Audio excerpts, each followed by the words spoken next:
Hey everyone, welcome back to the Ceres podcast. I'm your host, Stelios. Today on the Ceres podcast, I'm joined by Graham Kennedy, the owner of Bell's Fish and Chip Group, with restaurants and takeaways across County Durham and Seaham. I've known of Graham for a while, although we haven't formally met, and we did cross paths briefly in Norway. We didn't spend a lot of time with each other, but it's been great to see him go from a Ceres podcast skeptic, let's say, to a regular listener and now a guest. In this episode, we'll talk about his journey from humble beginnings. I know that's very cliche. With a dream of owning his local chippy to building a multi-award winning, very successful business rooted in the local community. It's a very impressive business. And to be fair, I really enjoyed getting to know Graham. We dive into the ins and outs of running a business in today's world. And Graham also opens up about a deeply personal loss that completely changed his outlook on life and work. It's an honest, heartfelt conversation. It's one that I think many of us can all connect with. To give you a little context, we recorded this a day or two before Good Friday. So I hope you all had a great, a really great, busy Good Friday. And I hope you've had a fantastic bank holiday weekend. This episode is brought to you by Ceres, and today I want to tell you a little bit about a product that's been with us from the very start, our natural batter mix. Running a very busy fish and chip shop means you don't have time for trial and error. You need something that delivers every single time. And our natural batter mix gives you a light, crisp, golden finish without the hard crust or the soggy bottom. It's made from a blend of two premium British flours from Essex and two unique raisin agents, giving you absolute reliability that you can rely on. And because we've left out all the added extras and seasonings, it gives you complete control over flavour. Use it straight out the bag or dial it up with one of our pre-dusts. Speaking of which, if you want to take your frying to the next level, check out our pre-dust number 2. It boosts batter adhesion, extends oil life, and delivers an extra punch of flavour thanks to its inside-out seasoning approach. It's made right here in the UK, it's allergen friendly, and it's packed for freshness. So whether you're serving 50 portions a day or 5,000, trust the products that keep up with you. Simple, reliable, and trusted. That's the Ceres Natural Batter Mix and Predus number 2. Head to ceres.shop to learn more. If you want to take the guesswork out of running your fish and chip shop, check out our Ceres calculators. From profit margins to VAT calculators to calculating energy costs and potato yields, these free tools help you make smarter, data-driven decisions. Don't leave your business to chance. Use them today at www.ceres.shop. If you want exclusive insights, special offers, a chance to win competitions, and the latest industry news delivered straight to your inbox, join our mailing list. The link will be in the episode show notes. It's the best way to stay ahead in your business. All right, let's get into my conversation with Graham Kennedy from Bell's.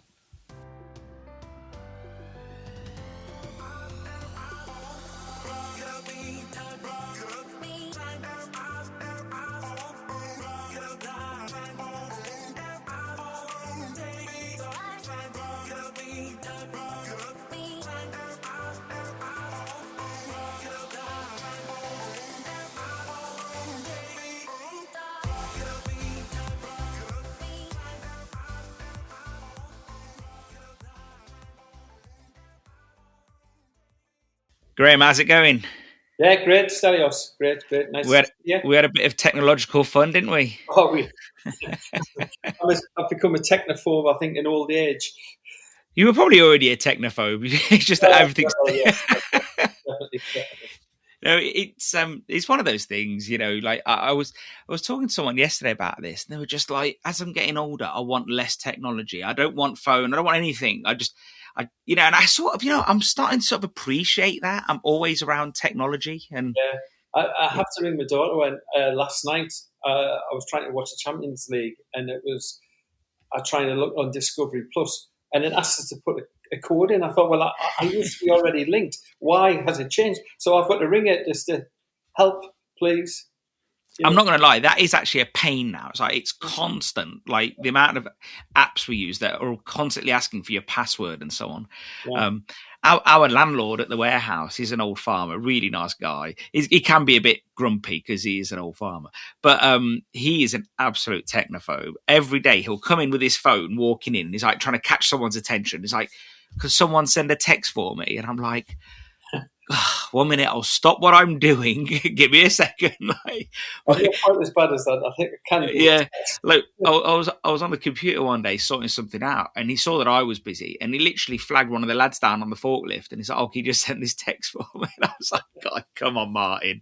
Yeah, so, but yeah, but thanks for coming on today. Yeah. It's going to be great to have you on, and I think story and of what Bells is about. Yeah, start off by telling us a little bit about Bells. Tell us where you are, tell us who you are, and then that's a good place for everyone to start. Right. Well, we're based in the northeast, mainly in and around Durham city. We have 4 places, 3 of them actually in Durham, within 2 miles of each other, and one on the coast at Ceres. We used to have another couple of shops, but they were leasehold shops and they was just slightly out and not fitting our profile, so we've let those go. The 4 that we have left, we own the premises and the land that they're built on. So Bell's is a fish and chip shop. I bought it in 1996 from a guy called Joe Bell. He'd owned it for 43 years prior. Had nobody to give it to, sold it. And I'd been running a little shop nearby, a couple of miles away, and always dreamt of owning Bell's, and got the chance to buy it through a friend of who was a customer who said, "Look, you do great fish and chips. You're in a terrible position," because we had no passing trade. He said, you need to get Bell's. I know the guy who owns it. I'm going to put him in touch with you. And he did. And he said he wants X amount of pounds. Do not offer him any less, because he'll just tell you to go away. So if you think it's worth it, buy it. So I did buy it, and I kept the name because Bell's was, I'm not bothered about my name out and about, and Bell's was just an object. It was a name, and at the time it was near the front of the phone book as well. So, it's been going, 70 odd years in total. So people have grown up, various generations of Bell's customers. It's interesting, isn't it, that you mentioned that about the phone book, because we were talking about this yesterday with another customer, like how everything was so physical back then. If you wanted to put an advert in, you had to ring the local paper, or you had to do something with yellow pages. I think I'd imagine that most listeners don't even know what yellow pages is now. No. Yeah, definitely. But it was just thought, well, it had a name and it had a tradition, and 2 or 3 generations later, why would I want to change it? Yeah, no, absolutely. Yeah, exactly. If you're buying a goodwill business that has a great reputation, why destroy that? Yeah. So, well, how long were you in the game before that? You had another shop before that? I had another shop for 9 years. I first started, actually, I'm from a council house in just out the suburbs of Sunderland, and opposite my parents' house was a fish and chip shop in the street directly opposite. And I used to see them as growing up, wondering, because their daughter was my age, so we used to walk to school together. And I used to see a dad doing the potatoes on the morning, cutting the fish, and then frying. And I thought, well, what do they do? And then what happens in those magic pans that he just puts stuff in, and then lovely food comes out, It's amazing, as a youngster. And I thought, and then as I grew older, she was called Laura, said, there's no way I'll ever go and work in the fish and chip shop. I don't want to do it. And I thought, why not? I was thinking, you live on the estate, but you're the only person on the estate who I knew had a cottage in Weardale to go as a holiday home in the 80s, 70s, 80s, and you got a new car every other year. And I thought, well, I think your mum and dad's had not a bad living from working fish and chips, and just had an interest.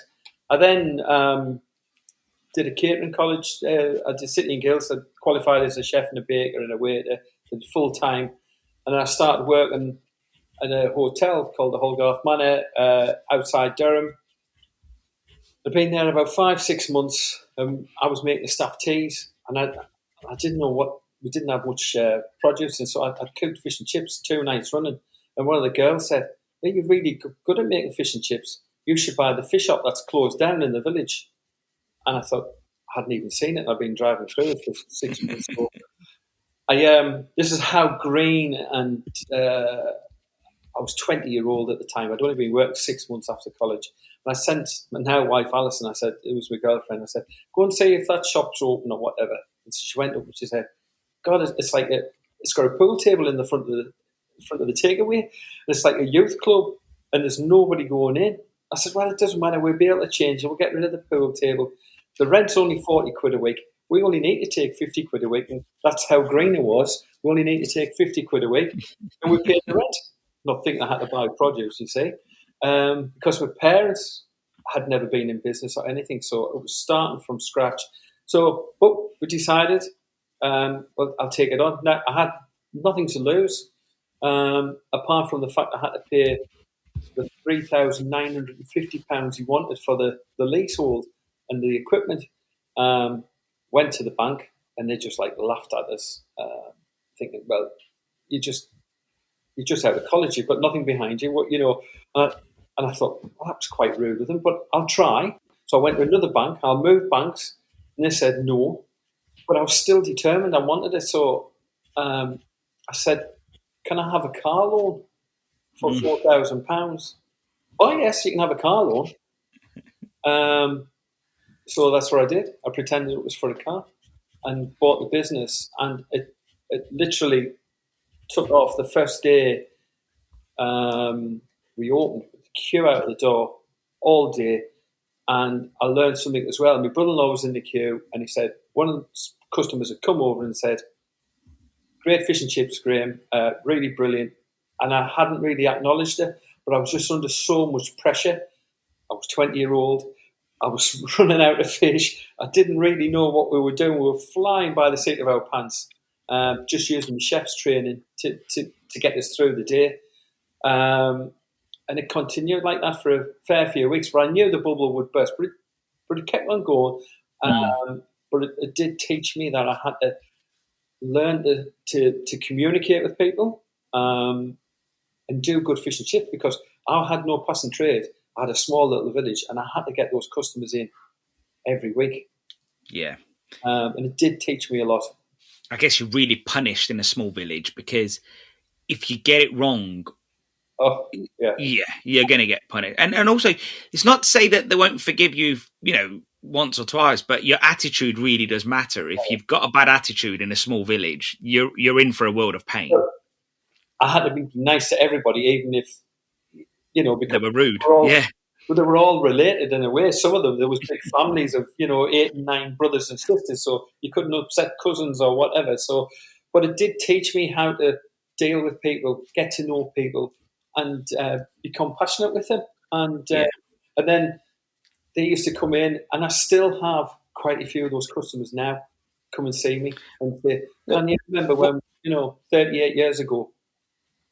What did your family think about you going into business? They must have thought, well, it's just they were very they were with me.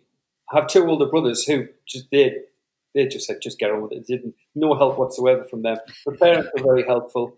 And my dad had been a miner, and after the miners' strike, had been made redundant, and he ended up actually coming to be my spud boy, and we worked together for 10 years, 12 years, until he unfortunately passed away. But it was great to work with my dad.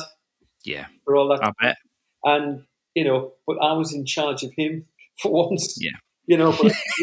But my wife, Alison, who worked for the council at the time, you'd come on a night after work and help us, and we all just mucked in together. And my mother, she helped serve as well. So it became a family business very quickly.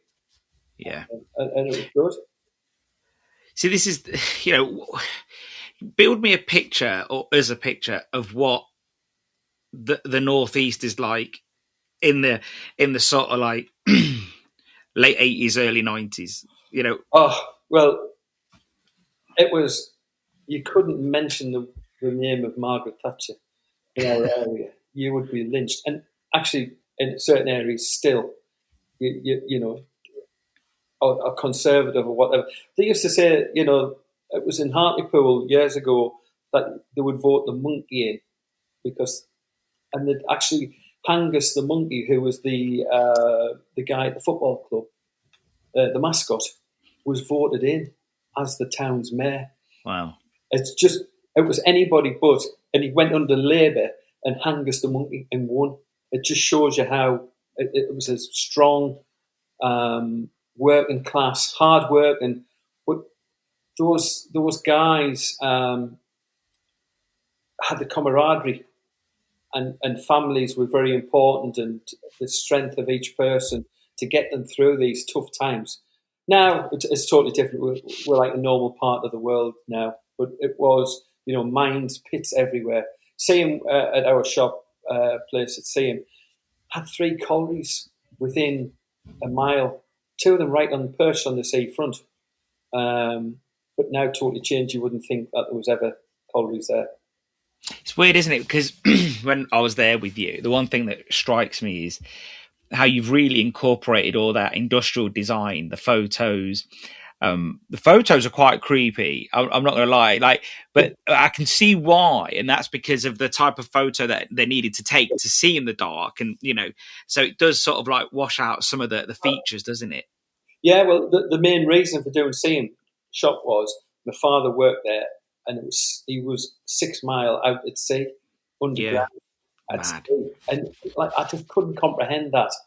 And so it's a bit of a homage to him and my Yeah, father-in-law, who was a miner, George, and my 2 uncles worked with my dad.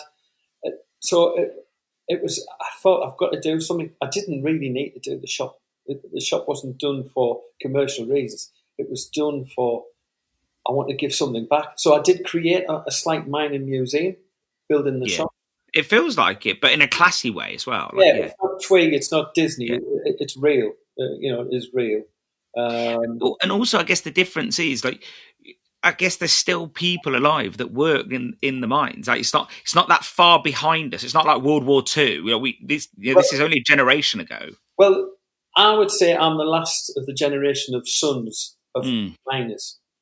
And the only reason probably my dad didn't want us ever to do it, but my 2 brothers worked for the coal board, but they were engineers. So they'd got trades yeah, in the industry. Dad said, there's no way you're going down the colliery. But I was like leaving school just around the miners' strike. In fact, I left school early because of the miners' strike. Because my dad said, it's pointless you going to school. You need a harder thing, it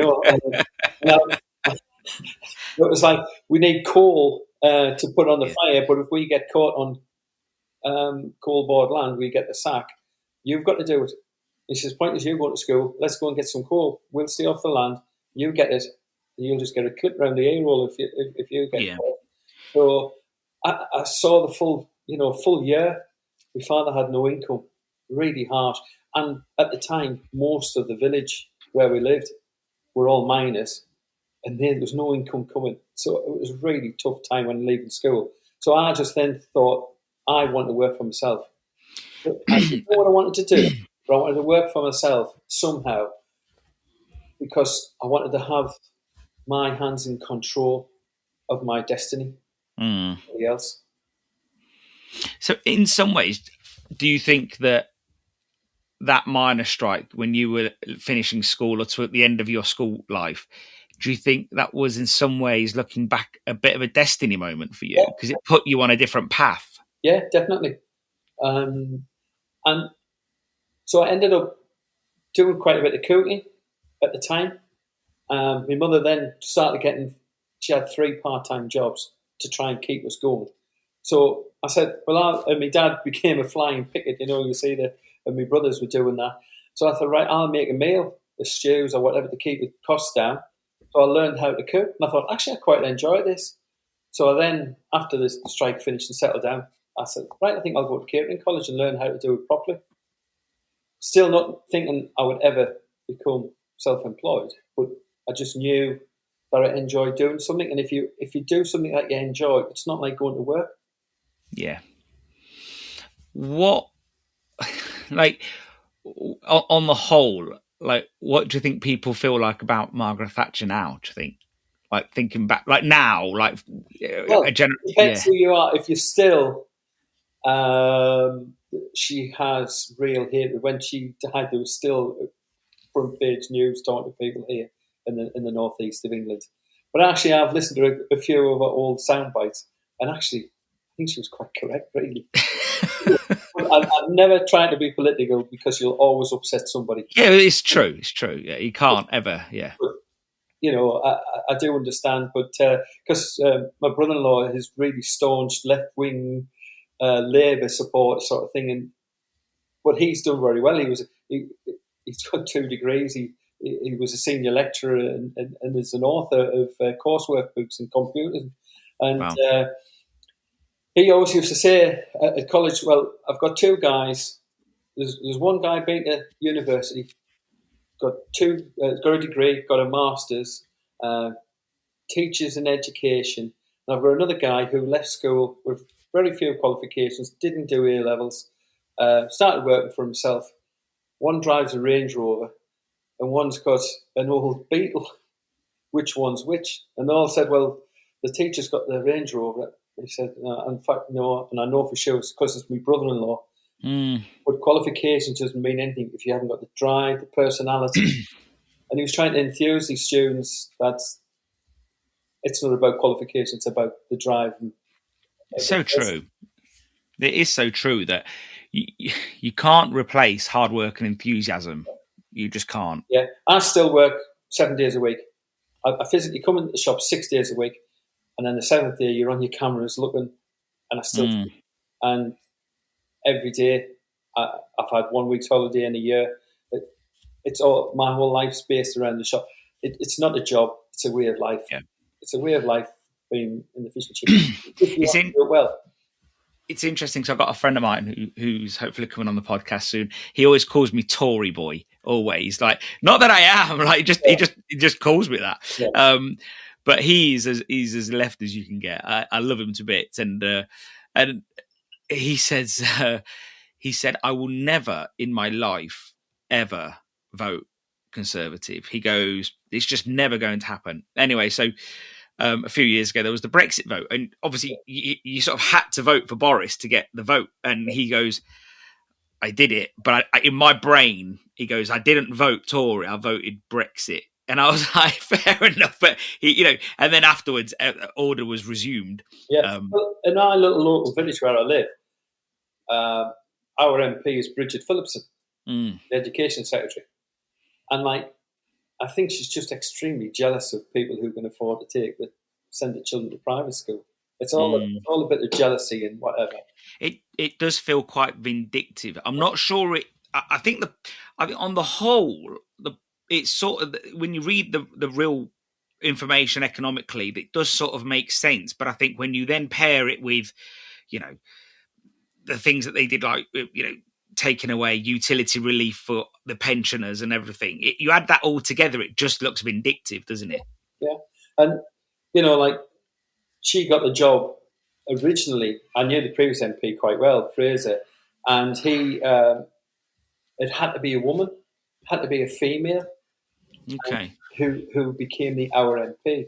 And but I don't think she's doing very good. She's not well liked in our area, but they will vote for her because she's Labour. Yeah, and there's no choice. Yeah, there is an issue with, like, that type of politics, and I think that, but you see it from both sides, and you see how people, if we're honest, like, Labour didn't, they didn't have a stonking win. The Conservatives had a big bruising, and Reform took half their vote, so yeah. If Reform hadn't been there, they might not have been as yeah, but maybe it needed to happen as well. Like, at the end of the day, like, you could argue 14 years of the other side, we weren't no better off, and obviously You know, and part of me thinks that maybe they didn't want to win anyway. I think they were, I think yeah. of ideas and whatever. Yeah, well, I think it's just like, you know what? There's a heap of shit coming down the road. Let's just let somebody else do it, and we'll come back in 4 years new. Like, Well, I think David did that originally yeah, absolutely, yeah, when they'd had their long spell, yeah. because I think they'd run out of money and whatever, and they thought, let somebody else carry the can. So another friend of mine says to me, I always vote Labour. He goes, he's got a fish and chip shop too, and he says, I always vote Labour. He goes, because they put money in my customers' pockets. Yeah. He goes, the Conservatives will help me as a business, like, you know, like whether I pay less tax, although that wasn't true recently. But he said, but the Labour Party would always put money in my customers' pockets. Now that's not also true anymore, is it? Because it's almost like they've swapped, haven't they? Like, Yeah. so. But whoever's in power, I always just say, well, we'll just have to pick up the crap and run with it. Yeah, I guess you're as outraged as you want to be personally. Yeah. You've just got to run your business properly, you know, and that's it, isn't it? So, one thing I wanted to know, with everything going on at the moment, we've got record fish prices, we've got, well, it's easy to say record wages because they always go up every year. Yeah. But, you know, wages going up, NI going up, you employ quite a few people. How's your focus, you know, what's your focus been like, trying to keep prices sensible and keep volume coming through the door? Yeah, well, obviously with our computer system, which logs in every fish and chips that's sold or every item that's sold, we sat down, me and our managing team sat down and we roughly worked out, we sorted our accountants what extra, and with the minimum wages going up and NI coming in, we looked at needing £5,000 to £6,000 extra per week. So up to 300 grand it was costing us. So I then had to sit down and work out roughly how we could get that money, because it was like our takeaway fish and chips are now £11.90. They were £11.30. We just thought we would like to take them to 12, but we just thought that 10 pence could just burst that bubble. Mm-hmm. People think, you know, we're not going to go that far. So I then sat down, because obviously we've got the restaurants, and we said, well, if we put £1 on fish and chips, and then 50p on other items, and we sat and worked it out, how much increase that would give us. And it covered us with a little bit of extra. So we said, right, we'll just go with that. Because we did work it out, that we're still ahead of the game, even though the prices have gone up. They haven't gone up massively, but the wages have gone up massively. But we've had no comments from people because they've seen the news. They know that prices were going to go up. And we've got great volume, so it helps us. Yeah. And is your strategy to, you know, put posters in the shop telling customers before they order or on social media? Or is it just, we've done it, we'll tell staff what they need to say and move on? I just say, like, if anybody we don't put it on social media because that's bad news, prompting people that things have gone up. When they're there, they'll just accept it realistically. But if anybody says anything, I'll just say, well, do you not think we deserve a wage rise? Us good, lovely people who serve you, we deserve a wage rise. You're in a great building that's cost £2 million. It's got to be paid for. You want 5-star hygiene. It's got to be paid for. The customers are not really that bothered. They just want to walk in with a 5-star hygiene. They want to walk into a nice building. But if you just say, do you not think we deserve a wage rise? And they say, oh, yeah, because it becomes personable. Yeah.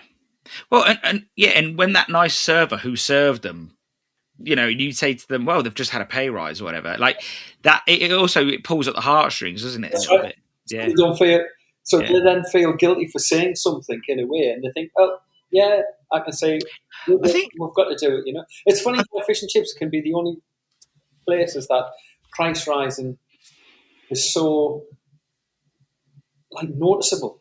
Like, Alison, my wife, she said, you know, a couple of months ago, she said, I was going into Marks and Spencer to buy Dad a pork pie as a treat. And he said, she said, well, 1 week it was £1. It'd been £1, £1. She said the next week it was £1.30. She says, and then 3 weeks later it was £1.60. She says, there's no reason for it, but it's gone up £1.60. It's gone up 60 pence. 60%, like a massive rise, but nothing is said about it. And a lot of prices just drip feed it. And I think our big problem is in the industry, we try not to put our prices up as and when it's needed. I think another thing is with our industry is that the operators are pretty much at the coalface. So when a customer turns their nose up or something, and it's only the odd one, it's not all, they probably feel that. It's intense, isn't it? When a customer says, how much? But I do think that, again, I'm a big fan of not really shouting about price increases before, because I think you're giving a customer a reason to not come in. Yeah. I think that customers will come in, they'll swallow it. They go to the supermarket and they may not talk about it a lot, or at least they don't socially.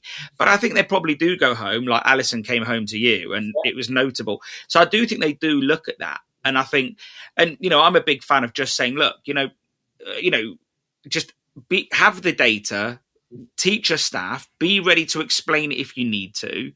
And I just think that's a much better way of, scaring off people before they even purchase anything. And I think one of the other key things I noticed a lot, and I know things were quite, that a lot of the price increases have been quite aggressive. It was potatoes a couple of years and fish this year, and fish a few years before that.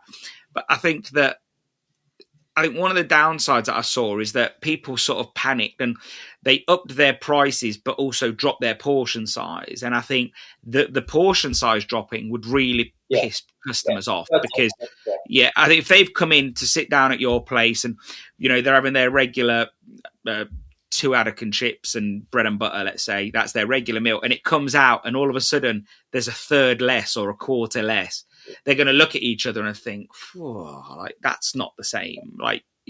So I think it's preferable to have the price increase, but keep the product the same. Yes. But and definitely don't price increase and then reduce your product. But you can't do both. No, and I see it where a lot of people do both, and I think, but again, there's different problems all over the country, and I think you can't just have one message. It can't just be put your price up. It has to be maintain a margin. It has to be, Well, ultimately, we're here to make a profit. We're here to make profits, and there's nothing wrong with making a profit. And bloody hell, mate, you are starting to sound like Thatcher now. You better be careful. You're going to get someone's going to throw a brick through your window at this rate. Well, it's true. It's true. We're not here working all the hours that we do and all the days that we do for nothing, and unless you charge or is it the terminology is turnover and profit, one's sanity and one's vanity. You've got to have profit. I think with fish and chips there is that real fine line between having the profit and the volume. I think we need both. I think great fish and chips are made with throughput. Those pans work at their best when oil is its best when products. There's nothing worse than having a quiet shop with a really large menu and long opening hours, because the oil is just sitting there waiting to be used, and it ends up going off before it's depleted. So I think that volume is king, because if you can put 80 bags a week through fryers, it's much better than 30, isn't it? But I've started at a shop. That it did start a business, but then did really quiet. Through recessions. We had Black Wednesday, whatever, in the 80s and early 90s. So I have been at shops, but you have to budget and make sure you pay the right people first. What did you learn in that process? Then you've had, like you say, you've been through quiet spells. What were the challenges? Well, the challenge was the main thing, and it was Alison's decision. I bought a house together as an investment when I was 21. So it was only a year after buying the shop. One of the customers was a a building society manager at the time, and he said, "Have you got property, Graham?" I said, "No." He says, "You need to get property. Come to us." And it was a Britannia Building Society at the time. He says, "Look, I'll try and." At the time, they could have some leeway where they could decide as a manager. He said, "Come and see us." So we bought a house between us, in a brand new house, me and Alison. And she said, "Well, every day you come in, I want £10 off you out of the takings." I said, "Why?" She says, "Well, 6 days a week, 60 quid. That is what our mortgage is per week. So no matter what, the mortgage is going to get paid. And then you'll have to make sure that you earn enough to pay for your fishman and your gas." And it was tough, but it made us budget. And you have to take off your off takes before what's left is yours. And some people don't do that.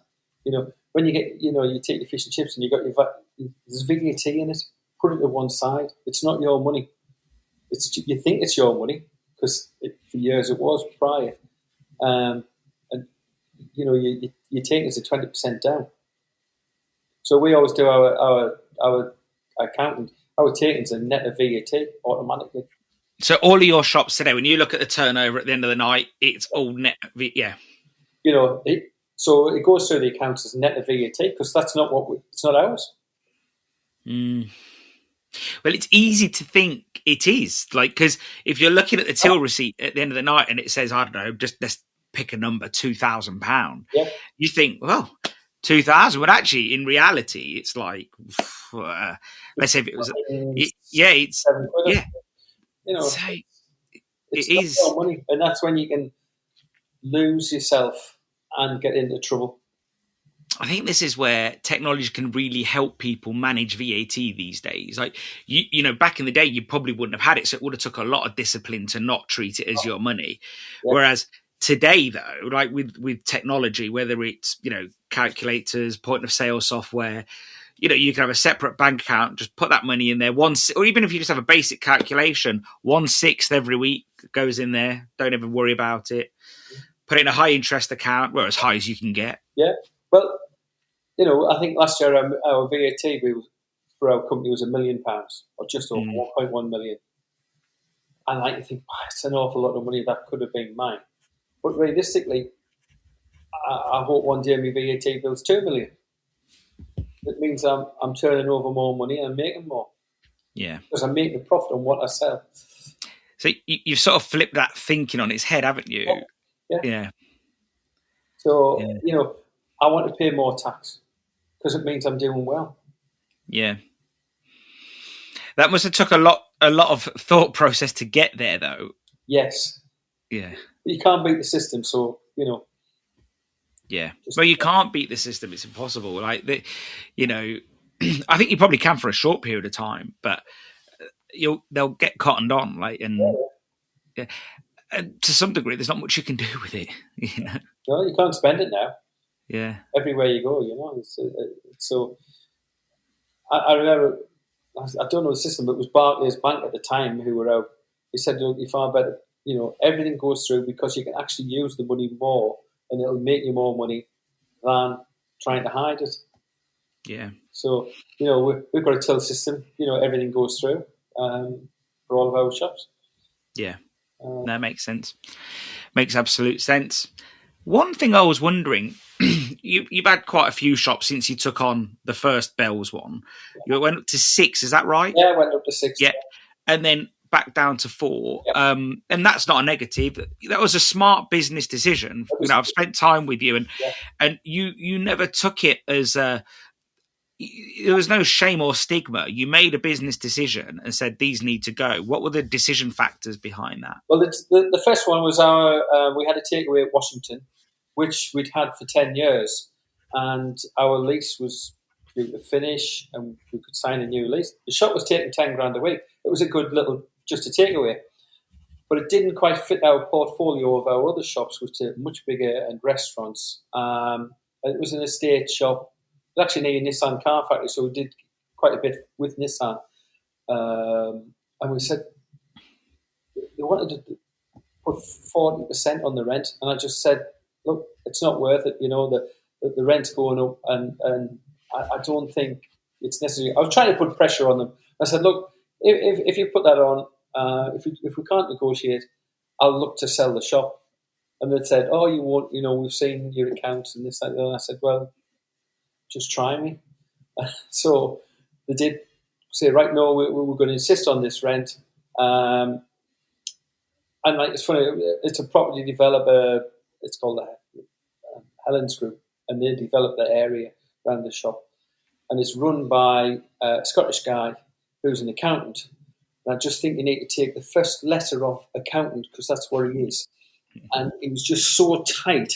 I just thought, you're an idiot, So I thought, no, I can do without, I cannot work with you. So I'll sell the business. So I did.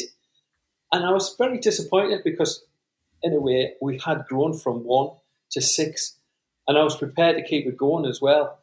And I just thought, at the time, the Labour government was coming in as well. And I thought, I could see all the regulations coming in and changing and going off our side and more onto the staff side. And I just thought, here's a chance. So I took that chance and did actually sell it.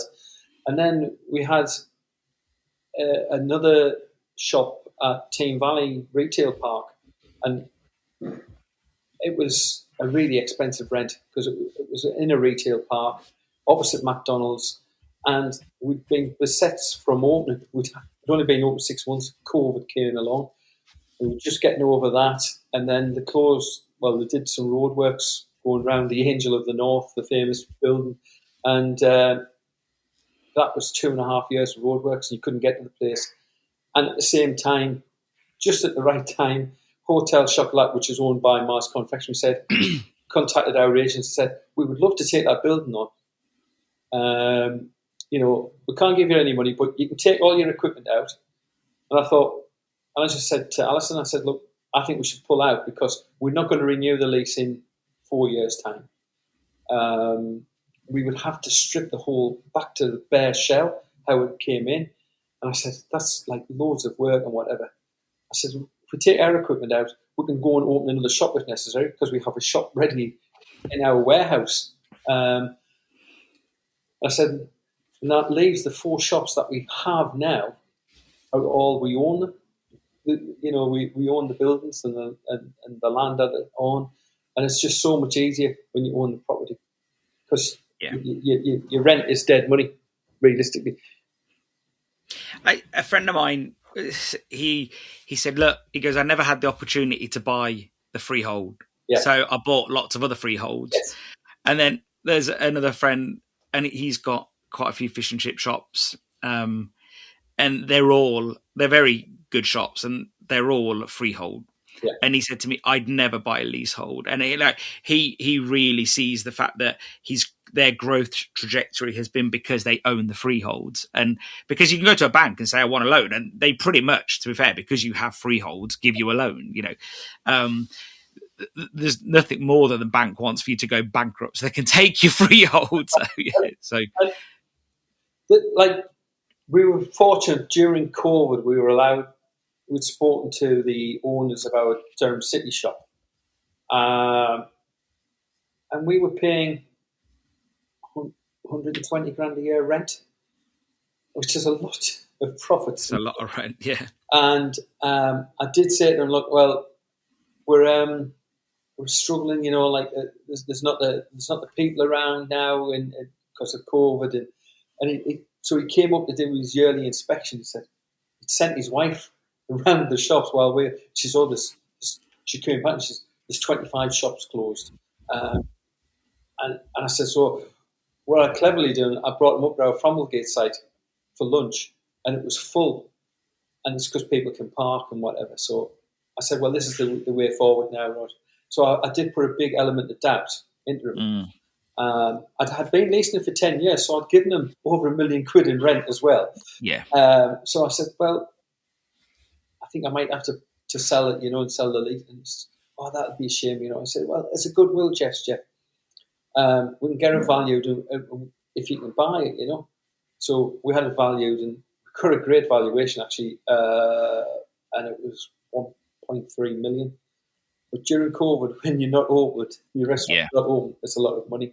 And I just thought, went to my bank and we nearly had a fallout with the bank because I went to the bank and I said, look, how much would it be to borrow £1,000,000 to buy the shop?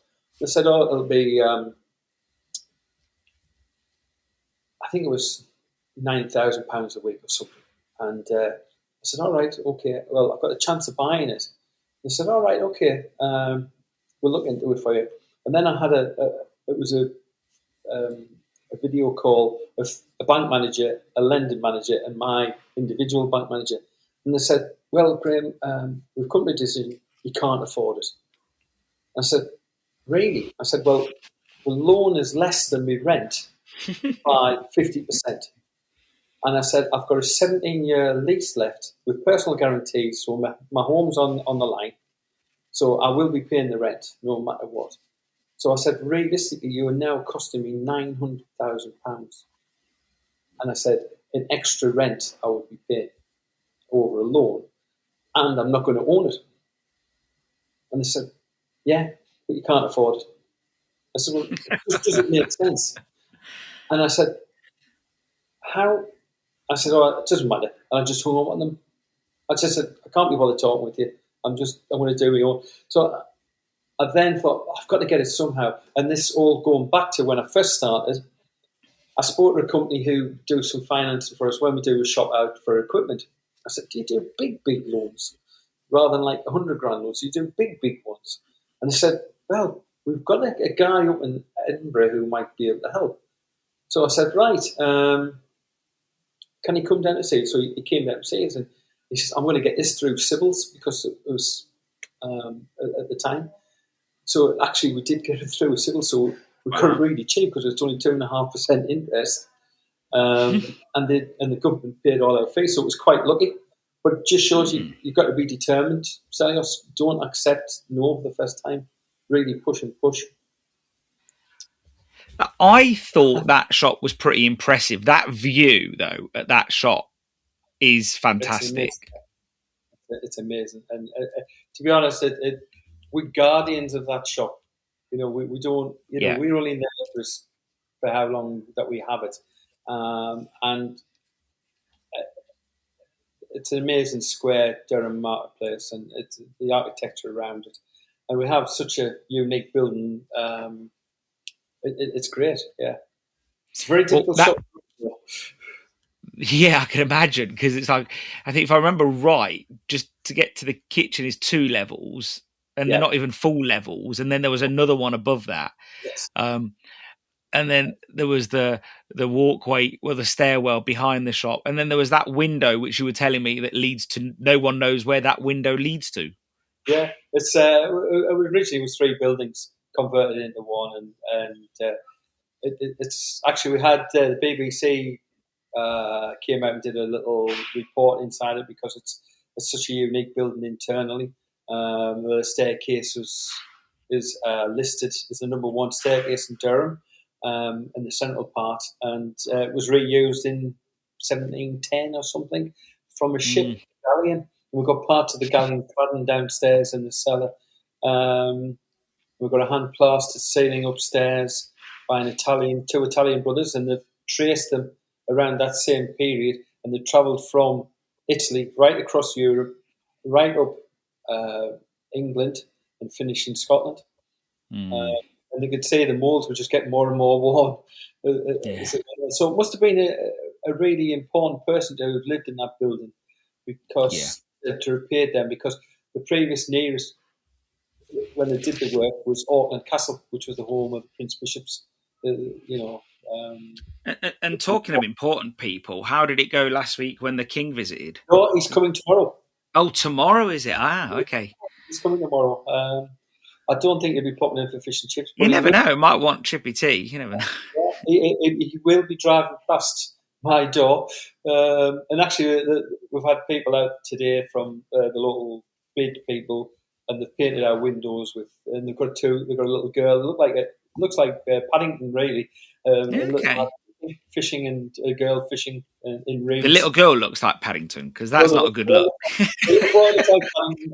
And so they're on the window. So I think they've got a nod to to Paddington there.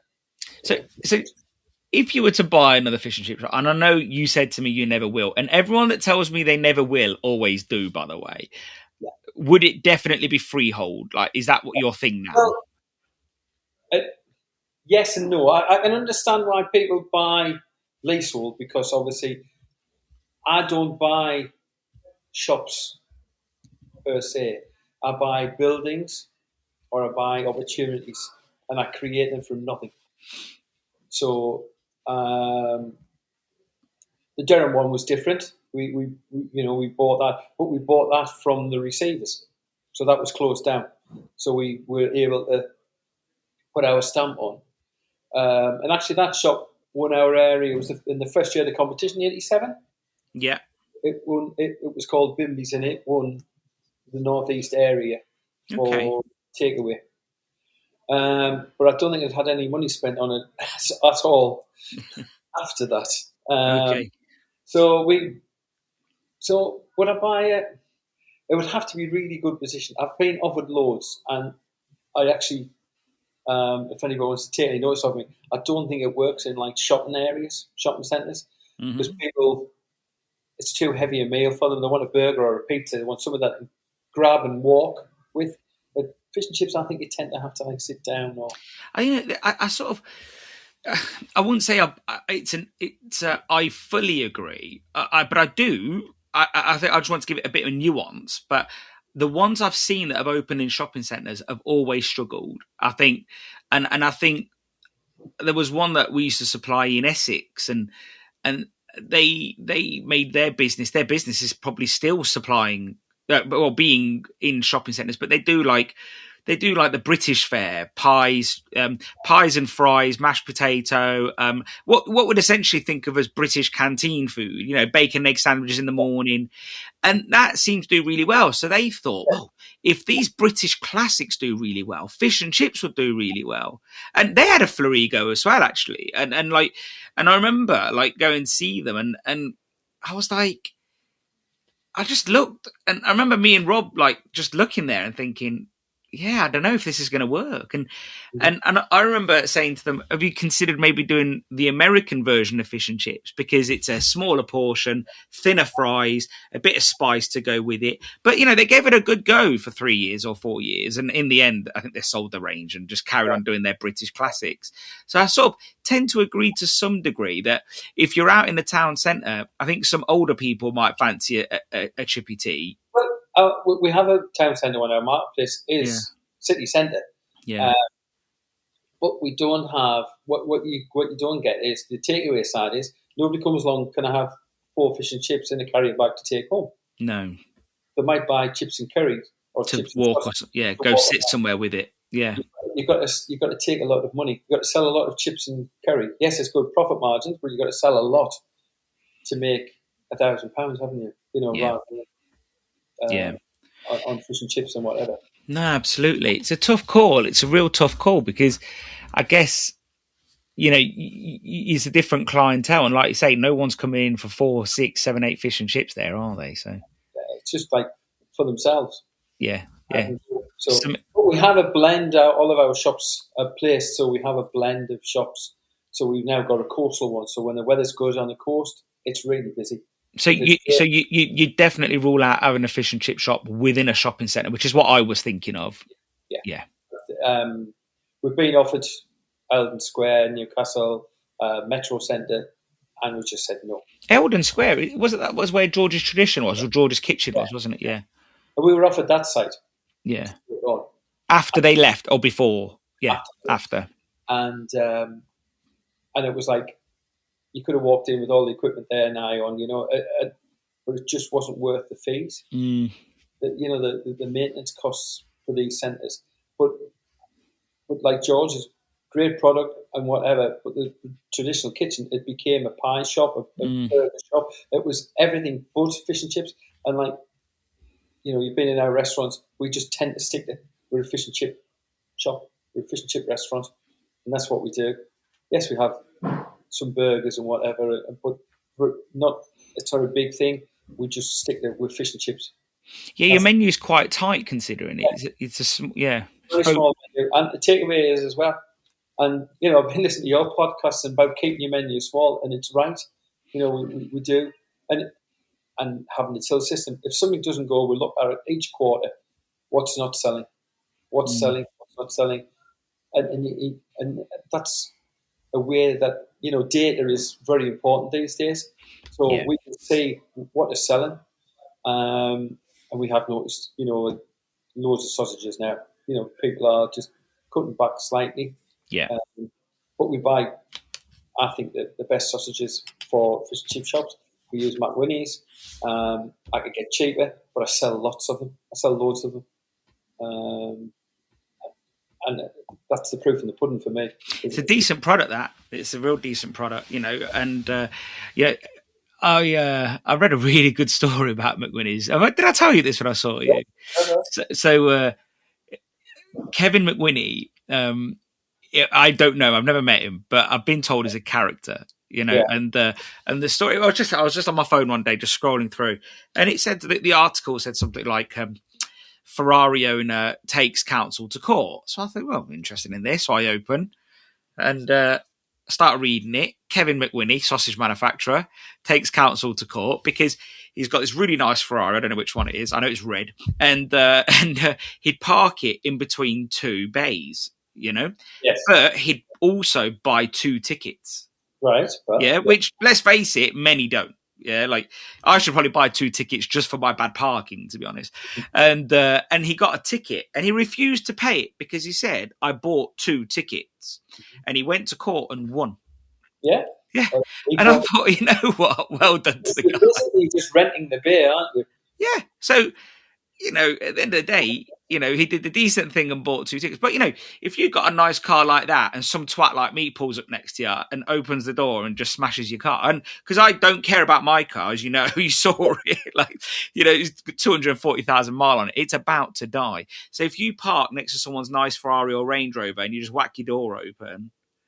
Well, that's why I made you park in the car park and nowhere near. I literally just parked. I like my cars. I literally just park mine anywhere. Like I don't care. Like when it's on the driveway, I forget to lock it, and I could leave the doors open, and no one's going to nick that thing. That's my guilty pleasure, is actually motor vehicles, and I have lost a fortune over the years on them. So. Yeah, well, for me, it is a utility. Like, it is a tool. It's like your frying range.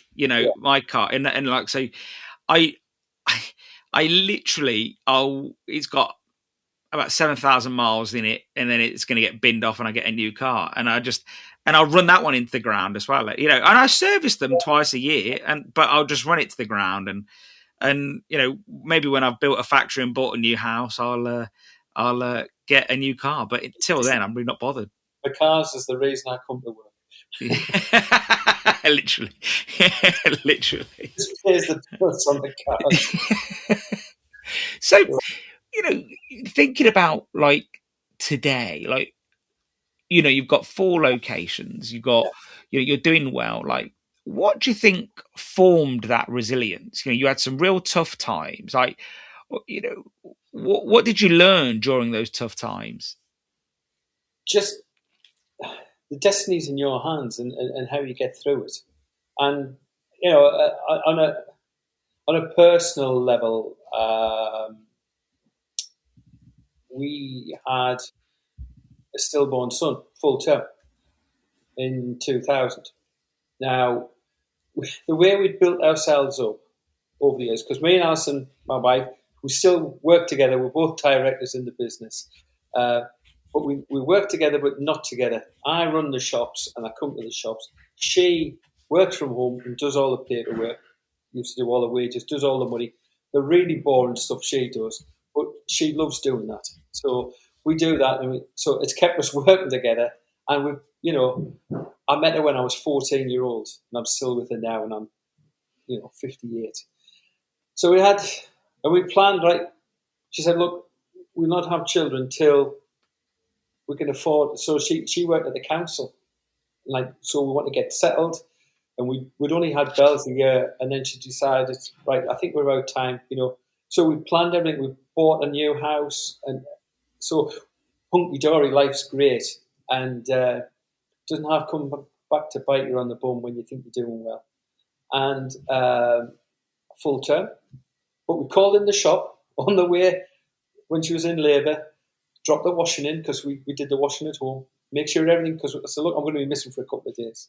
Little did I know, we got there, couldn't find the heartbeat, and she had to go through the labour. And that is the hardest thing in your life that you could possibly do, for me personally. And that gave us great resilience, just not to, whatever's thrown at you, it doesn't matter, you know. And it was really hard. And I found out recently that I think that it's around 90% of marriages fail after this. And you can see why, the pressure on each other. But we never really talked about it much because it was just so hard and painful. But now we have a daughter. We had a daughter 3 years after.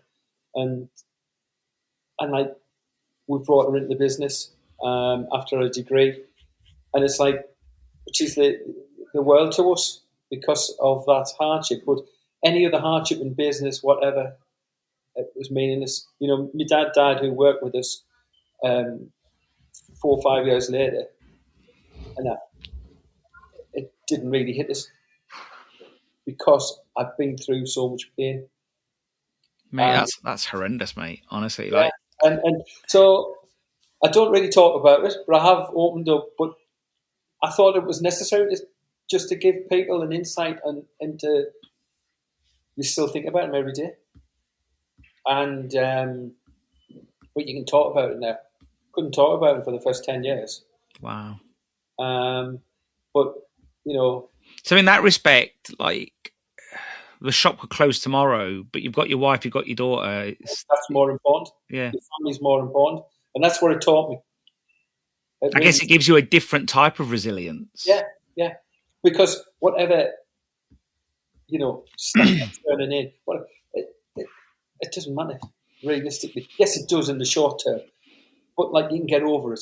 It's insurmountable problems that you can't. Businesses could be made and knocked down and built up.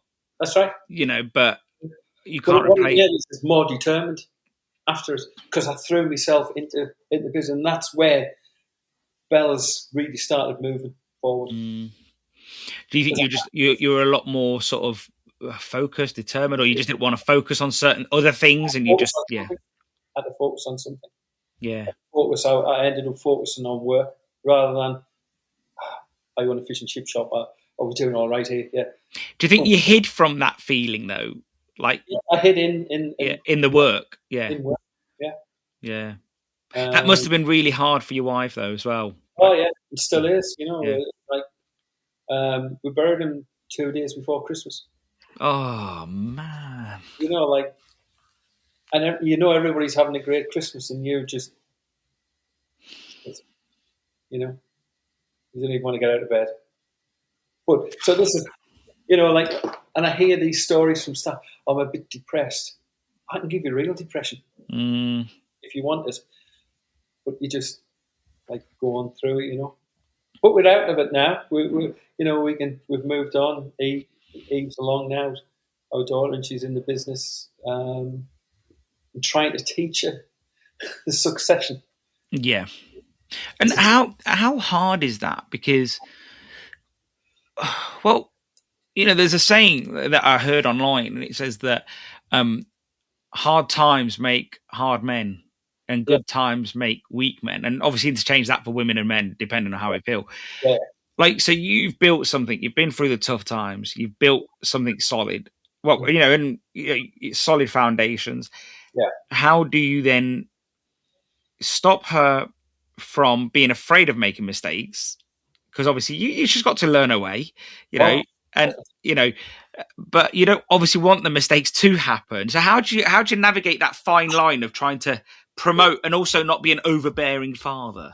What we have at first, I said, right, I was thinking when she came in after university in September, I said, right, come and work with me and Donna. You've met Donna, and Donna was one of the in the first year, one of the 4 people employee of the year. She was in that, so I thought, great, she can learn from us, but me and Donna are very similar, and it was just a bit too much for Eve. We were smothering her with information, so we said, right, I think it'd be better if you went to Gilesgate, which is it's only a takeaway. It's a very busy takeaway, and it's our original takeaway. I said, go up there and try and just be in the background, to see what's happening, and learn. And when there's a problem comes around, give us a call. We'll talk you through it. Then you can do it and see if you can solve the problem. And because originally I thought, well, I need to teach you how to cook fish, how to fry, But actually, Stelios, we're a multi-million-pound business with nearly 100 staff. Yes, she knows the basics, but she couldn't fry a session. But she knows the basics and know what it should look like. She's there to manage people in our job. If it was a small shop, it was family run, it would be different. But so each position would be different for anybody. I know your two sons, are you going to bring them in? But you'll have done the hard yards, and realistically, teaching them more the management side, how to talk to people, how to look after people, is much more important than telling them about a bag of batter mix or the ingredients of it or fully, but knowing how to manage the people, because you can have those. We've got great managers in all our shops and great staff who really care, and she's just got to learn to manage the staff to get them on side. Yeah, like no one's going to say to her, and if they do, they're the wrong staff member anyway, but no one's going to say to her, you don't know how to cut fish, don't tell me how to do something. Or you don't know how to fry chips, don't tell me how to do something. And I think you don't necessarily need to know, if you're the CEO of Mars, and maybe that's too big an analogy, but you don't need to know how to make chocolate or dog food, do you? And that's what I thought. Yeah. And it was a bit, I suppose it was like an old-fashioned thing, because when she came to learn to drive, she said, I just want to learn in an automatic. I said, no, you'll learn to drive. Change the gears so you know how to do it. Yeah. Then she said, well, all my friends are buying electric cars and they don't have gears. But actually, I was thinking old-fashioned way. So I have learned, in the short time that you've been with us. And I've given her tasks as well. You briefly met her and whatever. So when we came back from the awards and just looked at our internet profile and our website, and I said, look, that's not my cup of tea. She said, Dad, they're awful. They're really poor websites and whatever. So I've given her that task of running the media side of the business, which is much better for her to do. I'd always be in the background for her. Because that's another strange thing about your business, that your social media presence, I would say I think I had a quick look earlier to see what was going on. I think the last post was in December. And that's for one of the shops. We have changed to a new social media company. Oh, okay, yeah. So all Facebooks and everything's been changed. But the crazy thing is I would, if someone said to me, do I need a website? Do I need a social media presence? My first answer would be absolutely. And yet you've grown a significant sized business without them. And not to say that, I'd be interested to know how it goes in 2 years' time when they've all settled in and see if it's actually helped the business.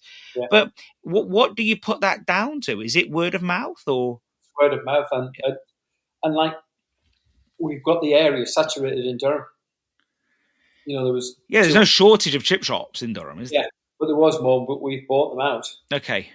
And so, we have got the area, as you would say, sewn up. Yes, there's people step in, and there is other shops, but they're nowhere near as big as ours. And we've got to say, and we say it quite often on social media, I'm going for a Bell's. That means they're going for fish and chips. Yeah, it's not whiskey. I'm not going to. You don't. You say I'm going to Mackie D's for a burger. Yeah, you're saying so they're coming to Bell's, and people know it's for fish and chips. Yeah, and that's great. That's much more important than like having a brilliant website and whatever. If your fish and chips are crap, website means nothing. Because the difference, Ceres, for yourself is selling. I can look at your website and I want some batter mix whatever, send it up to overnight, right? I can't be selling you fish and chips over the internet. Saying that, I once had a guy who was a regular customer, and he owned a company called Workwear Express, big company. Oh yeah, I know them. We've bought some bits off them over the years. Yeah. Well, Andrew was the owner. He's a Durham lad, and he loves me fish and chips. He's living in Marbella. He said to his staff, "Can you send us over 2 fish and chips?" So they couriered over through his workwear business 2 fish and chips for the next day. Does he still own that? I think he's been bought out. He's Yeah. sold out to Bunzel or Bunzel, that's it. Yeah. So Andrew's now had to leave his Marbella home and living in Dubai. Mate, I don't know how he manages. But it's funny. He's only allowed 90 days in this country for the first 5 years. Is he a non-dom? Is he? Yeah. And first thing he does when he comes back in, comes into Bells, and he puts it on social media. Nice. Big social, back at home. A couple of years ago when the awards sort of came back after the Seafish NFFF COVID swap, many people say to me, "Who's Bells? They've just come out of nowhere," and that's not quite true because and I think there's a perception that you've literally come out of nowhere. But as you said, you've been in the business since the 80s. You've had Bells since 1996. You've been entering awards for years. Oh, no, you didn't. So did you ever enter the awards with Seafish? I did. Twice. Okay. In 2007-8. So I did shop refits because I didn't think the shop was good enough in the Seafish times. So your good friend Mark Petru and John Regan, who was doing his shop for us, he did our shop as well. We had Brian Turner open it as well. We copied off Mark. He was a hero to me, in a way, because people like him were going out and doing good for the industry and trying to. And that's when I started. I need to upgrade it, So one year we won our area, the northeast area, for takeaway. Didn't win. Sorry, we were runner-up in our area. There was a shop in Yorkshire at Beekness, and I just thought I got the judging back, and I just thought there were certain things I couldn't change to improve. So I thought, actually, I don't need to enter competitions. I just know my business is good, and customers tell me by coming through the door. And then we expanded, and because I was just, you came up, I designed the shops, I helped build the shops. I'm just fully immersed in that, and I got immersed in running the shops and not thinking about competitions. And it was when Donna, who was the manageress here at Framwellgate, came in. She said, "You must enter competitions." I said, "No, man, I don't need to do it." She said, "You don't realise what you've got.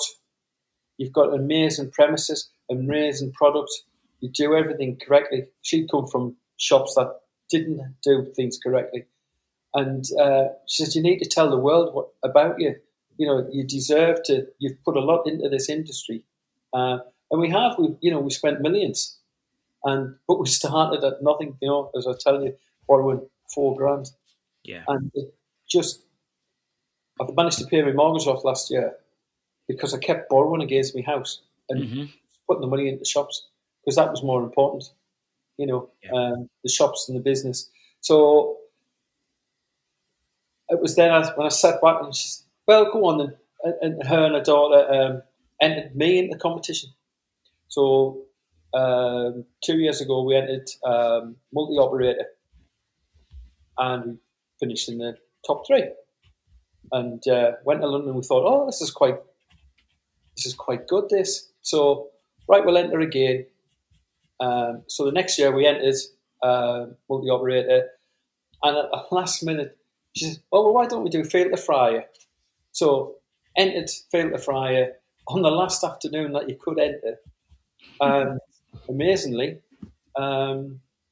we won both filter fryer and multi-operator.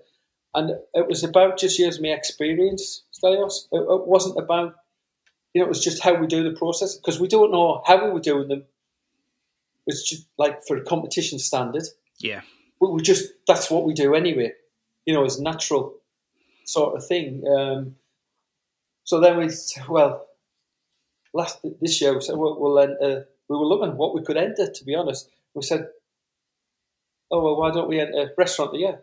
We've never entered it before, and I don't want to come across the wrong way, but like we just entered it. But when we get involved in doing the competitions, it doesn't half improve your business because you look at it so carefully. It's like I class it as like doing your driving test. They'll drive differently to the main day when you're doing your driving test.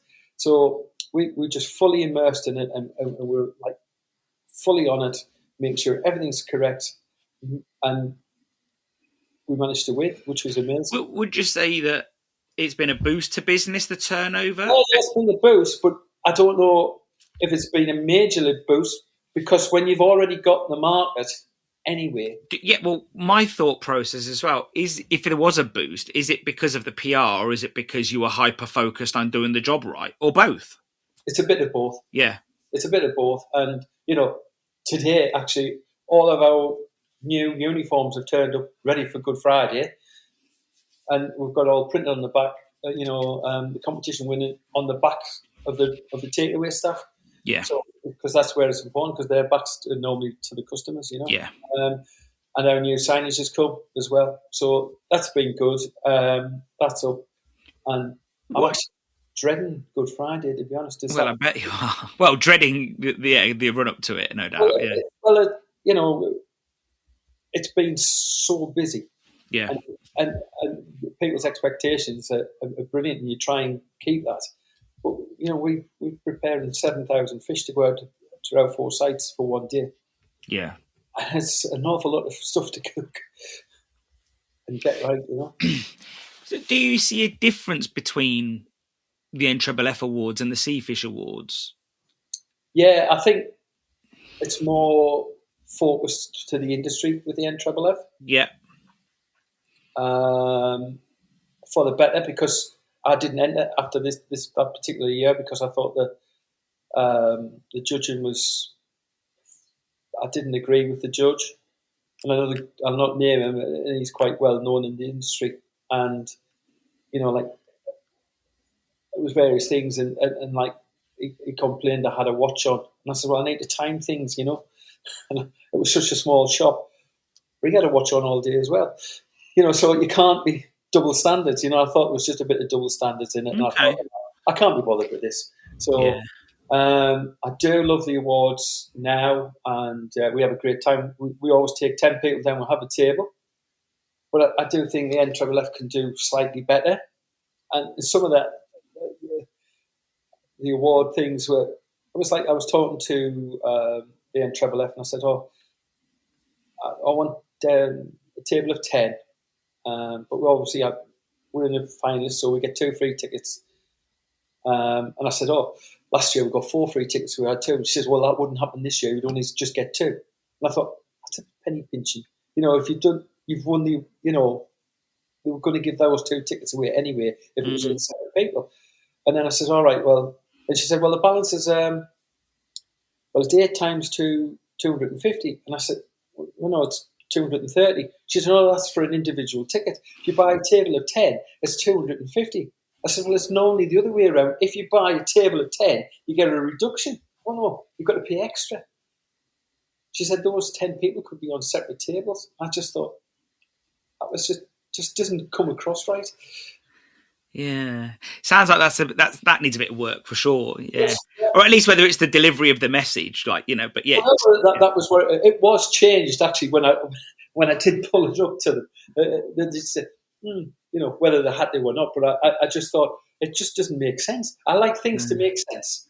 No, I agree. Like it's like one analogy that comes to mind is if you rang up a fish merchant and say, how much is it for a case of fish, and they said at the moment 290 quid, and you say, okay, great, I'll have a pallet, and they're like, oh, by the way, it's 310 a case if you're buying a pallet. Yeah, it's like there is no logic. Yeah, well, maybe you never know, maybe they'll fix that. But I know a few people did mention that at the time, and yeah, it is. Yeah, but I guess like if I'm going to be devil's advocate and try to support their thought process at the moment, I guess maybe they just needed to make some changes, to shore it up a bit. Yeah. Yeah, and Matt Baker was absolutely brilliant.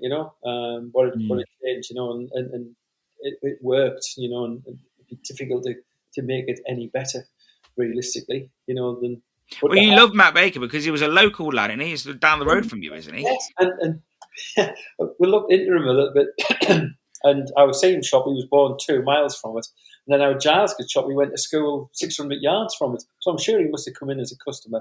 And obviously his parents' farm is just outside Durham as well. So he's up here quite a bit. But to me, he's the original Billy Elliot coming from Easington Village, because that's where Billy Elliot was from. Yeah. And he became a gymnast rather than a dancer, which, would take some doing, really, from that area. Yeah. No, it's amazing. He was good. And I know for a while I thought, we've got these comedians come in. Are they that funny? Like, don't get me wrong. Like, they give you a bit of spiel and they make the industry the butt of the joke. Well, actually, I just thought, you know what? I can't be doing with this. Whereas Matt Baker was really good. And I just thought Rob Becker just came in and was so underprepared. Well, I just think he thought, it's a payday job. I'll go get the money and I think they realised that. I think NFFL all realised that as well. And look, but to be fair to them, at least they tried something. I think when they did, when it was announced that it was Rob Beckett, people were really happy. So the NFFL were on to a good thing. They didn't know that he was going to come and insult the room. How were they to know? And obviously you do run the risk when a comedian when it is a comedian, you do run that risk. But I do think, maybe one of the things that Seafish had right that I quite liked was the celebrity type TV chefs. I think that was always quite good. Yeah. And Matt Baker bridges that gap, I think, But I don't think there's the Premier League footballers, the celebrity TV chef. There isn't possibly, a band of them youngsters coming through like there was. Yeah, possibly. Who knows? You could be right. You won't find an ex-Premiership footballer now doing talks in some working men's club with the Pine Pea Supper like 20 years ago. No, he's not going to be there with his pint and his fag, is he? No, not at all. Times have changed. Yeah. But I thought the awards were really good, and I've listened to your podcasts and pod squads and people's opinions across it. I think on general they hit it right and great. I think so too. Well, look, we're a critical bunch. Yeah, we are a critical bunch, and we all thought they did a great job. Yeah, the people who took the time out of Caroline, Leslie, Josette, Andrew, anybody else who I'm going to miss off, Yeah, absolutely. Brilliant job, and without them, their own time, we wouldn't have awards, we wouldn't have a lot of things. Yeah, absolutely. No, you're so right. One thought process I had when I came around your shop the other week was that central prep. You're doing all your central prep there, and I thought, I found that quite impressive. I noticed, obviously, you don't do chips there. That's something that's done at each site. Yeah. And it's the fish. And it's important that the fish is being done, because if you can make sure that all the fish is pretty much bang on before it leaves, then every shop is pretty much going to be in profit selling fish. You're not leaving it to someone who's having a bad day or short staffed. It's all done. What do you do differently between, do you treat any of the shops differently? Do you treat the restaurant differently to the takeaway? Is there any operational differences or no? The fish, we do one size fish. Yeah. The takeaway and restaurant. We do Monday to Thursday. We do a slightly smaller portion for the restaurant, but we don't do many of them. People just want a portion, and I've been listening to pod squads as well, about fish preparation and getting all the bits. We make our own fish cakes as well, which is important. And then I've been listening as well to, do you cook your fish? Do you, when I started, 16, it was 32 plus. Become too expensive. So I went down to 16.32, and I went to 8 to 16, and I've been buying tightly graded 8 to 10 pin boned out. Okay. And yes, you're paying more money, but if, say, for this Friday, we're doing 7,000 fish, you've got to like speed the process up. Yeah.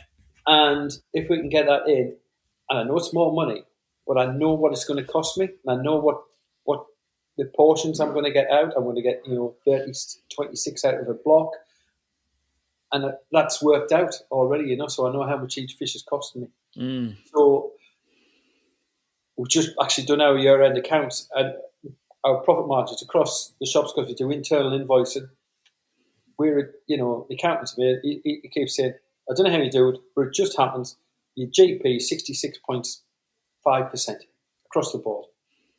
And it just happens. So the magic happens without us realising how we're doing it, but we must be just doing it right. Yeah. Well, I guess if you get a tightly graded fish, you're trimming an ounce or a bit off each one. You've got that goes to a trim pile or whatever else that you're doing with it. And like you say, you've got your main piece, the star of the show, you've got the margin set then. Yeah. And so you just know how to budget.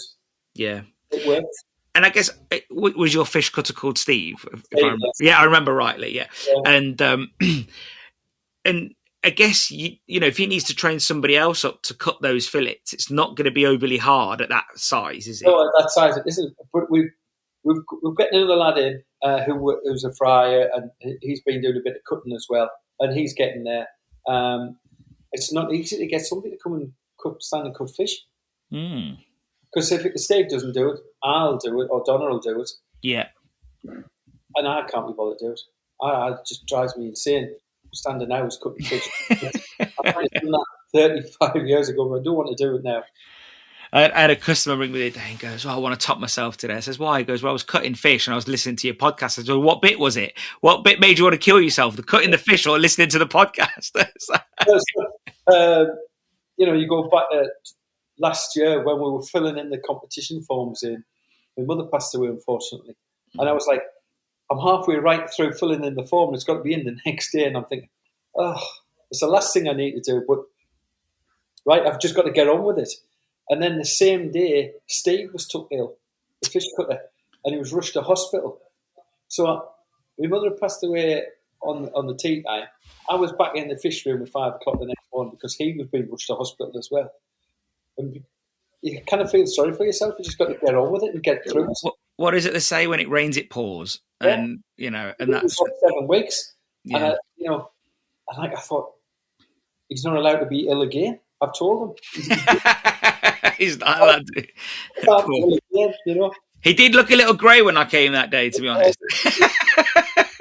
It's just, he's got to get a reversal. He burst some part of his kidneys or something. Nothing important. I thought he could have been back to work. But, good. You can just plug him into a dialysis machine while he's cutting fish. Yeah, exactly. Yeah.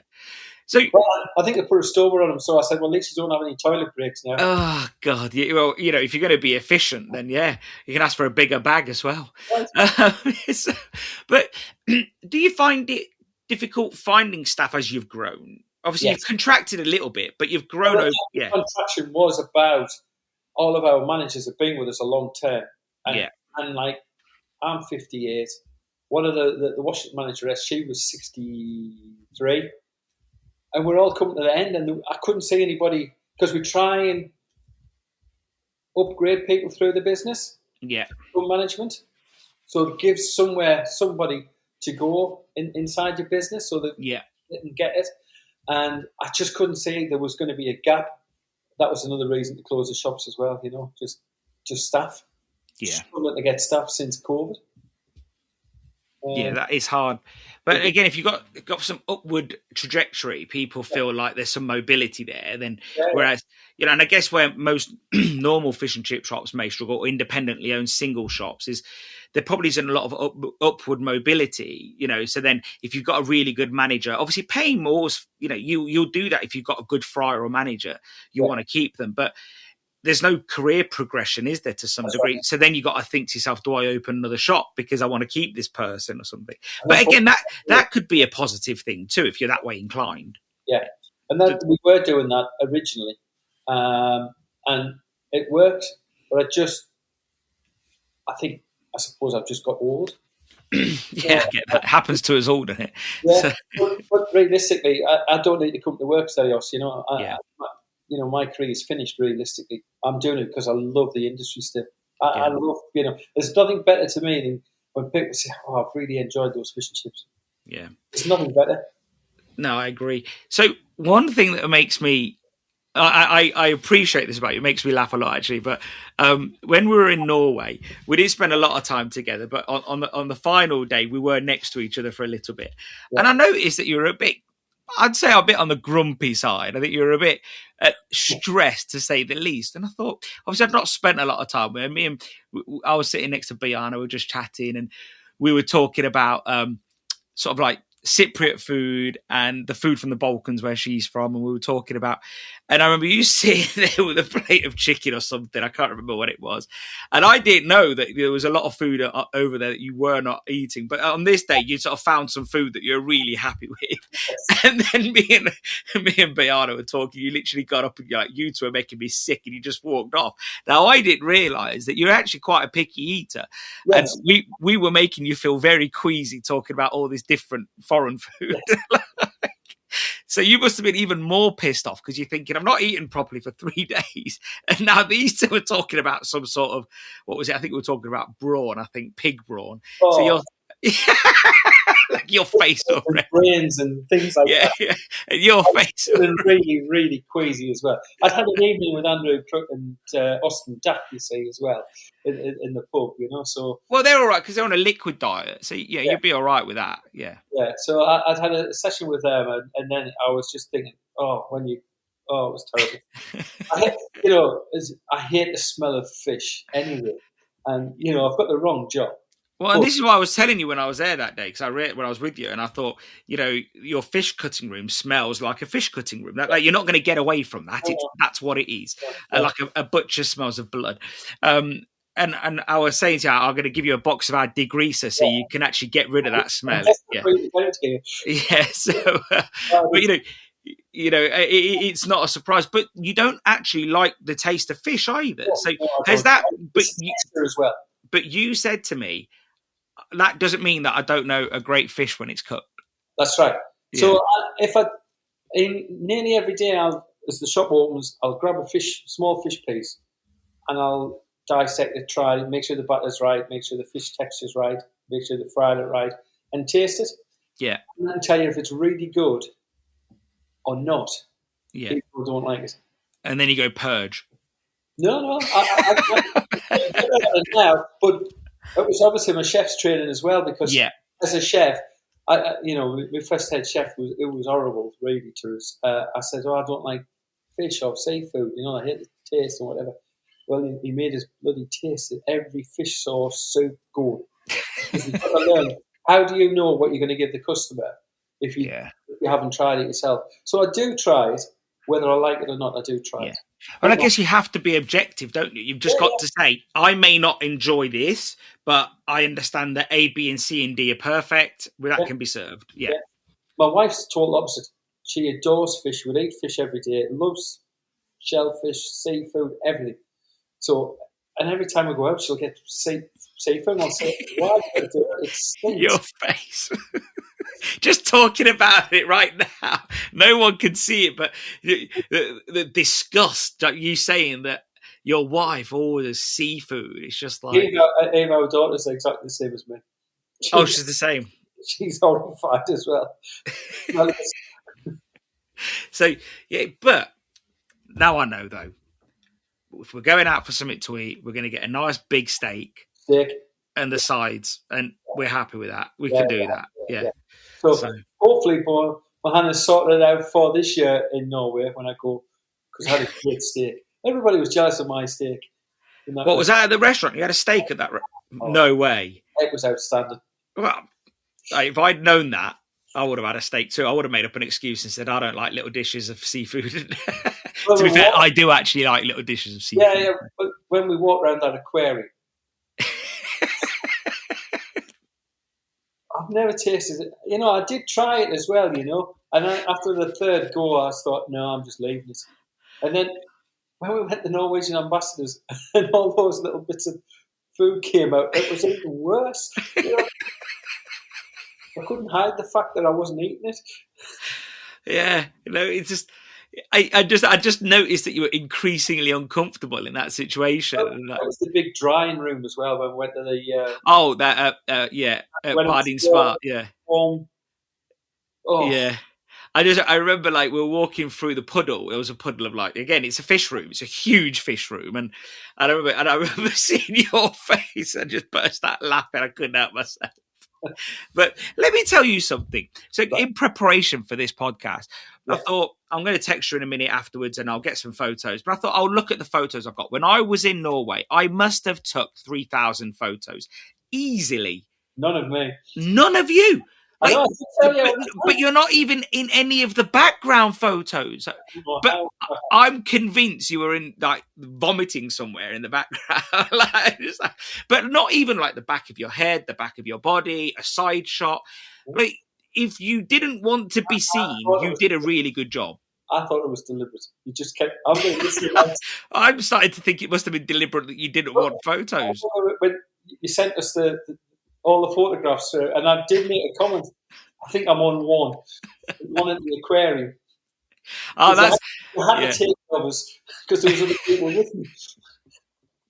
Yeah, if you wouldn't know by looking at those photos that you were in Norway. Well, actually, there was the group photo you were in, but yeah, aside from that, you wouldn't know. The group ones, I made sure I was in the middle.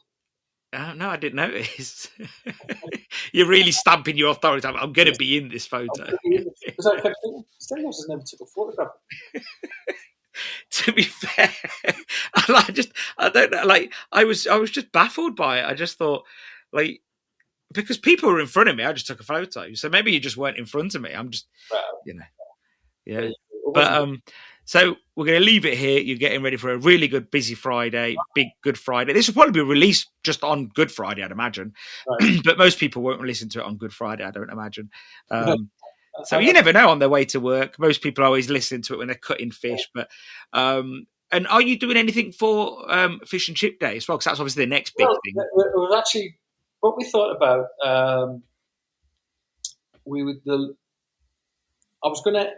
I've approached our local MP who wrote to us wishing us good luck for the awards, and she's a Labour MP, and the leader of the council is Liberal, and I've known her for a long time as well, and as a customer as well, and I've asked them both if they would help me deliver fish and chips to the local hospice and quite a few homes around Durham, and we're going to give them away free on National Fish and Chip Day. Okay, that's great.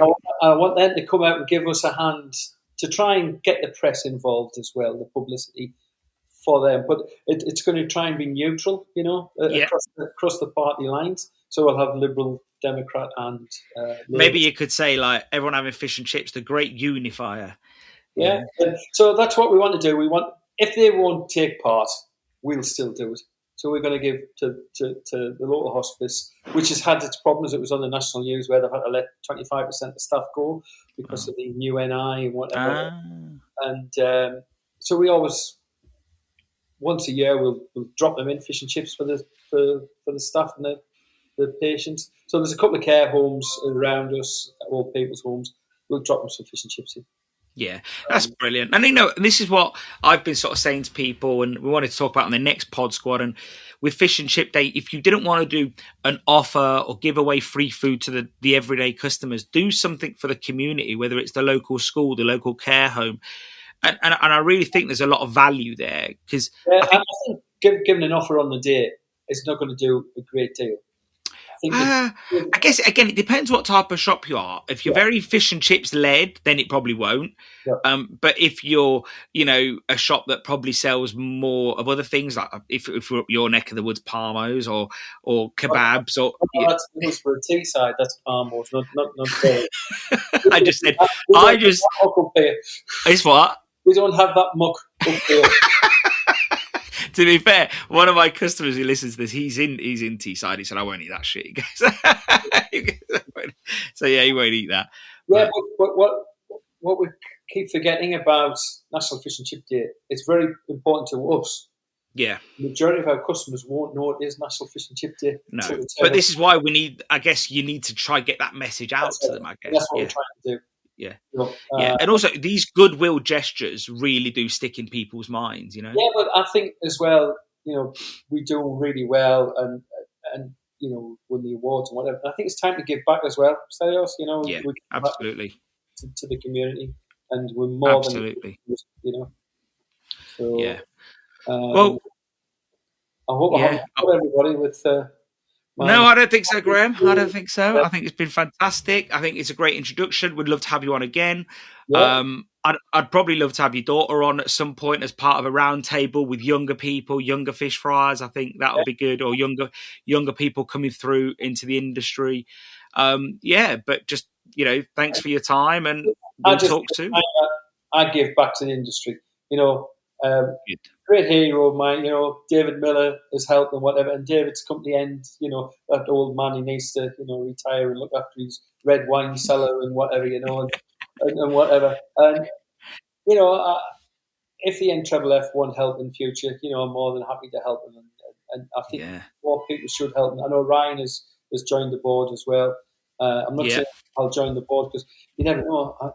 I might enter the awards again next year. You never know. Exactly. Get that out your system first. Get that out of my system and help. But I want to improve our industry. And I think by you've seen our shops, the whole high standard, that's an improvement because other shops around us have got to improve if they want to compete with us. Yeah. And it's a natural improvement. Yeah, so true. I guess if you lift the standard, then it lifts that bar up, and everyone, like you say, they've got to do better to compete. Yeah. But mate, I've met these guys last year. They were a great bunch, of winners, and it was still young because I thought it was like too generational. There was me and the older guys, and then you younger guys. That's probably why I didn't get a photograph. Next time I see you, I'm going to bring my camera and I'll take really nice photos, and then I'll go back and I'll Photoshop them all in, so it just looks like you're there. Well, I've enjoyed myself actually. The couple of hours has gone by very quickly. So I didn't think it would do that. But, I'm really grateful for your contribution, your time, and we'll definitely do this again. Yeah, I hope everybody's enjoyed the little story of Bells. I bet they have. Yeah. All right, mate. Have a good one. Thank you. Bye. That's a wrap with today's episode with Graham Kennedy from Bells. I'd love to hear your thoughts. What stood out to you? Join the conversation on the Ceres podcast discussion group on Facebook, and let's hear what you think. And if you haven't already, join our WhatsApp announcement group and subscribe to our mailing list for insider insights, special discounts, must-know industry updates. They're both free and they keep you ahead of the game. At Ceres, we're all about supporting your business, whether it's with top quality products or valuable insights. If there's something on your mind, reach out because we'd love to hear from you. Thank you for listening, and we'll catch you in the next episode.